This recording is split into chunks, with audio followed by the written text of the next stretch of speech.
Once the freedom is being taken away, in the form of arrest, in the form of detention, in the form of so many other forms, then the state has to justify why they are trying to take away your freedom.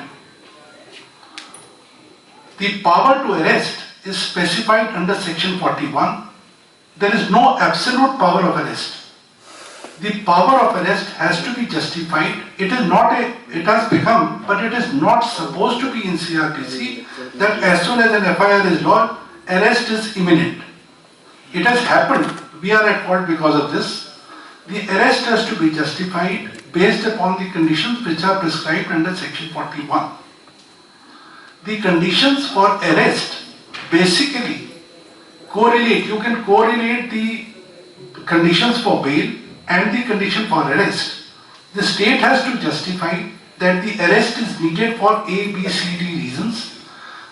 Major being that you can flee away from this, you will not cooperate with investigation, it is difficult to investigate the crime without the custodial interrogation, and so on and so forth. Now, anticipatory bail in that context is basically a right which flows from Article 19 and 21.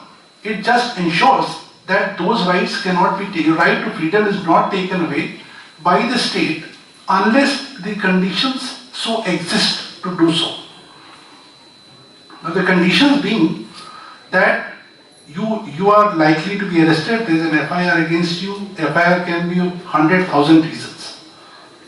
It can be political vendetta, it can be a personal vendetta, it can be a dispute which has not arisen, and the criminal machinery misuse is rampant, we all know it.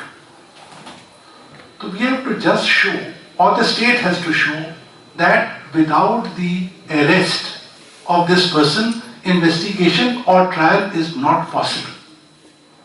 Unfortunately, the burden is shifted to the accused. The burden should be on the state to justify the arrest. The other thing that I have noticed is, I was under the impression bail is a rule, jail is an exception. That was the law. Now we have incorporated the principles of CPC into the bail jurisprudence, that prima facie case, balance of convenience, irreparable hardship, that needs to be rectified somehow. And the bar has to do it. We as the judges have very limited role to play in that, but unless the bar rises to the occasion, the kind of criminal jurisprudence that we are seeing is contrary to what was intended, the criminal jurisprudence was intended to be. Our jails are full of under-trial prisoners. Pre-trial detention, under-trial detention is something which is bad for a democracy. It's not a good thing. You convict a person, put him in jail. It's all right. But pre-trial detention should be justified by the state in a very, very stringent manner, which is not happening. I had read a report which says India is the second country after North Korea in the ease of putting a person behind bar. That goes contrary to what India stands for. Our constitution cherishes freedom of the best possible extent. Now that is being denied, and that is how we are reflected very poorly outside the world, to the outside world. Arrests are happening for non-payment of contractual dues. Arrests are happening because of something that has happened on a commercial level.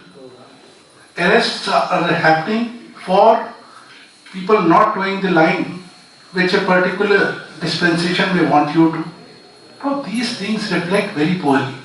I ask a question to myself, suppose I have to invest in, say, Uganda or Tanzania. Will I do it? The answer probably would be no, because I know that the criminal jurisprudence or the justice delivery system there is not a well-developed system.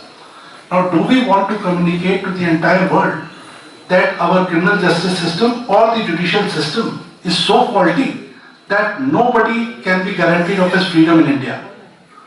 I'm sure certainly people, we do not want that to happen. Therefore, anticipatory bail I see as a matter of right unless the state justifies the arrest for reasons which are akin to what is provided under section 41. This is the common thread from which we should develop all the arguments. And that is how I suppose it should be. Coming to the second part of my suggestion that I have given to Mr. Chaudhary, I'll just give an example. There is a judgment of Nikesh Tarachand Shah in which the conditions provided under section 45 for grant of bail were very stringent. The twin conditions were to be satisfied before a bail can be granted. One, that the magistrate or the presiding officer should come to a conclusion that he has not committed the offence.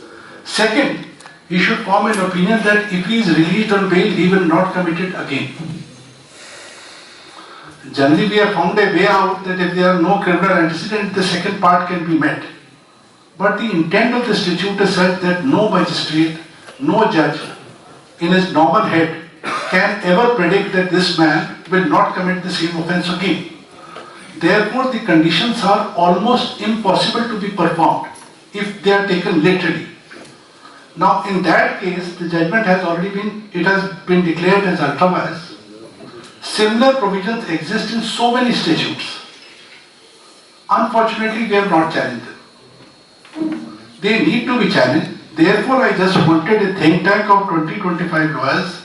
Please challenge these issues in the name of our bar association.